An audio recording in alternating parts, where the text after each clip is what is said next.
How short is too short to fly? We're not talking about your height. We're talking about the length of a Seattle woman's shorts. So take a look. A JetBlue Airways crew said this outfit was too inappropriate to board a plane.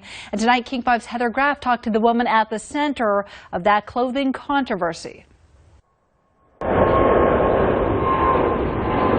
Flying the friendly skies earlier this month was a not-so-friendly experience for the Seattle woman in this photo that's now been seen and shared all over the country.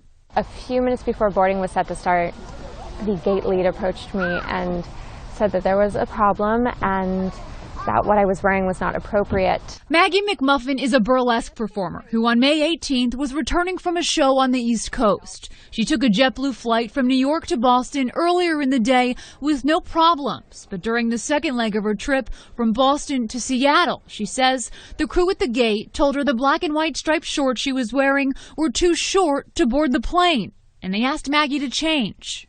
I informed them that I didn't have anything else. I had two very small carry-ons with me, and they suggested that I go buy something. It was that or be booked on another flight, they told her, so Maggie ran to a shop in the airport terminal and bought these size extra large pajama bottoms for $22. I put them on and then boarded, but no one spoke to me. No one was like, oh, thank you for complying. In a statement, a spokesperson for JetBlue told us in part the gate and onboard crew discussed the customer's clothing and determined the burlesque shorts may offend other families on the flight. He also said JetBlue supports the crew members' discretion to make these difficult decisions. It's obviously subjective. I've flown JetBlue before. I flew in that exact same outfit the same day. But after this incident, Maggie says she'll choose a different airline. Everything was covered. I was not breaking any laws.